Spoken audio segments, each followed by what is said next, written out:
ನಮಸ್ಕಾರ friends, welcome back to my channel Easy Kitchen. ನಾನು ಇವತ್ತು ಮ್ಯಾಂಗೋ ಕುಲ್ಫಿ ಹೇಗೆ ಮಾಡೋದು ಅಂತ ತೋರಿಸ್ತಾ ಇದ್ದೀನಿ. ಬನ್ನಿ ನೋಡೋಣ. ಫಸ್ಟು ಇಲ್ಲಿ ಕಟ್ ಮಾಡ್ಕೊಳ್ಳಿ.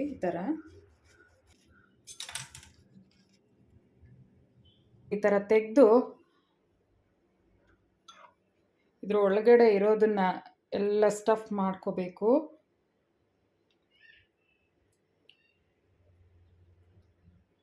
ಸ್ಟಫ್ ಮಾಡಿಕೊಂಡು ಇದು ಓಟೆ ತೆಗಿಬೇಕು ಫ್ರೆಂಡ್ಸ್.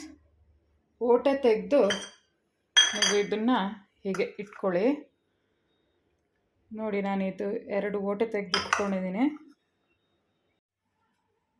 ಈಗ ಒಂದು ಬಾಣಲಿ ತಗೊಂಡು ಅದಕ್ಕೆ ಹಾಲು ಹಾಕಿ, ನಾನು ಒಂದು ಅರ್ಧ ಲೀಟರ್ ಹಾಲು ತೊಗೊಂಡಿದ್ದೀನಿ ಇಲ್ಲಿ. ಇವಾಗ ಹಾಲು ಕುದಿಯೋಕೆ ಇಟ್ಟಿದ್ದೀನಿ ಫ್ರೆಂಡ್ಸ್. ಇದು ಚೆನ್ನಾಗಿ ಕುದಿಬೇಕು. ಕುದ್ದು ಅರ್ಧ ಭಾಗ ಆಗುತ್ತೆ. ಅಲ್ಲಿ ತನಕ ನೀವು ಇದನ್ನು ಕುದಿಸ್ಬೇಕು. ಆವಾಗ ಮಧ್ಯದಲ್ಲಿ ಕೈ ಆಡಿಸ್ತಾ ಇರಿ, ಇಲ್ಲಾಂದರೆ ತಳ ಹಿಡಿಯುತ್ತೆ. ನೋಡಿ ಹಾಲು ಹೇಗೆ ಕುದೀತಾ ಇದೆ. ಇವಾಗ ಇದು ಸೈಡಲ್ಲಿ ನಾವು ಹೀಗೆ ಮಾಡ್ಕೋಬೇಕು. ತಳ ಹಿಡಿಬಾರ್ದು. ಇದು ತಳ ಹಿಡಿದ್ರೆ ಚೆನ್ನಾಗಿರಲ್ಲ. ಸೊ ಹೀಗೆ ಮಾಡ್ತಾಯಿರಿ. ಕೆನೆ ಎಲ್ಲ ಒಳಗಡೆ ಮಾಡ್ತಾಯಿರಿ, ಕೈ ಆಡಿಸ್ತಾ ಇರಿ.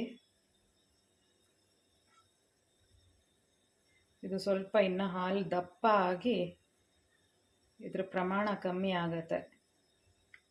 ಅಲ್ಲಿ ತನಕ ಇದನ್ನು ಕುದಿಸ್ಬೇಕು.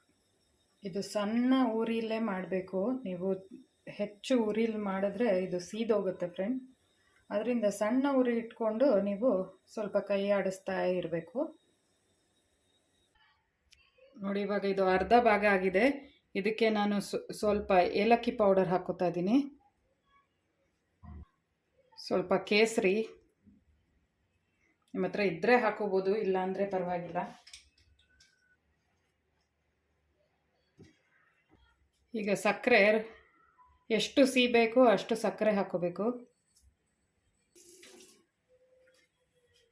ಈಗ ಇಲ್ಲಿ ನನ್ನ ಹತ್ರ ಕಂಡೆನ್ಸ್ಡ್ ಮಿಲ್ಕ್ ಇತ್ತು, ಸ್ವಲ್ಪ ಕಂಡೆನ್ಸ್ಡ್ ಮಿಲ್ಕ್ ಹಾಕೋತಾ ಇದ್ದೀನಿ. ನಿಮ್ಮ ಹತ್ರ ಇದ್ದರೆ ಹಾಕ್ಕೊಳ್ಳಿ, ಇಲ್ಲಾಂದರೆ ಪರವಾಗಿಲ್ಲ. ಈಗ ಇದಕ್ಕೆ ಡ್ರೈ ಫ್ರೂಟ್ಸು ನಾನು ಪಿಸ್ತಾ ಮತ್ತು ಬಾದಾಮ್ ತೊಗೊಂಡಿದ್ದೀನಿ. ನಿಮ್ಮ ಹತ್ರ ಯಾವ ಡ್ರೈ ಫ್ರೂಟ್ಸ್ ಇದ್ರೂ ಹಾಕ್ಕೊಳ್ಳಿ, ಚೆನ್ನಾಗಿರುತ್ತೆ. ಇವಾಗ ರಬ್ಡಿ ರೆಡಿಯಾಗಿದೆ. ಇದು ತಣ್ಣಗಾಗಕ್ಕೆ ಬಿಡೋಣ. ಸ್ವಲ್ಪ ತಣ್ಣಗಾದಮೇಲೆ ನಾವು ಈ ಕಟ್ ಮಾಡಿಕೊಂಡಿರುವ ಮಾವಿನ ಹಣ್ಣಿನೊಳಗೆ ಪೋರ್ ಮಾಡಬೇಕು. ನೋಡಿ ಫ್ರೆಂಡ್ಸ್, ಇವಾಗ ನಾನು ಇದರಲ್ಲಿ ರಬ್ಡಿ ಫಿಲ್ ಮಾಡ್ಕೊಂಡಿದ್ದೀನಿ. ಇದರಲ್ಲಿ ಒಂದು ಕಪ್ಪಲ್ಲಿ ನೀವು ಹೀಗೆ ಇಟ್ಕೊಳ್ಳಿ. ಕಪ್ಪಲ್ಲಿ ಹೀಗೆ ಇಟ್ಕೊಂಡು ಅದರ ಸಿಪ್ಪೆ ತೆಗೆದಿದ್ವಲ್ಲ ಮೇಲ್ಗಡೆದು, ಅದನ್ನು ಮುಚ್ಚಿಬಿಟ್ಟು ಇದನ್ನು ಫ್ರೀಸ್ ಮಾಡಿ. ನೋಡಿ ಫ್ರೆಂಡ್ಸ್, ಇವಾಗ ಇದನ್ನು ಹೀಗೆ ಕ್ಲೋಸ್ ಮಾಡಿಬಿಟ್ಟು ನಾನು ಇದನ್ನು ರೆಫ್ರಿಜರೇಟ್ ಮಾಡ್ತೀನಿ. ಒಂದು 3 hours ರೆಫ್ರಿಜರೇಟ್ ಮಾಡಬೇಕು ನೀವು. ಇದು ರೆಡಿ ಆಗುತ್ತೆ. ನೋಡಿ ಫ್ರೆಂಡ್ಸ್, ಇದು ಫ್ರೀಸ್ ಆಗಿದೆ. ಇವಾಗ ನಾವು ಇದನ್ನು ಪೀಲ್ ಮಾಡಬೇಕು. ತೆಗೆದು ನಾವು ಈ ರೀತಿ ಪೀಲ್ ಮಾಡಬೇಕು.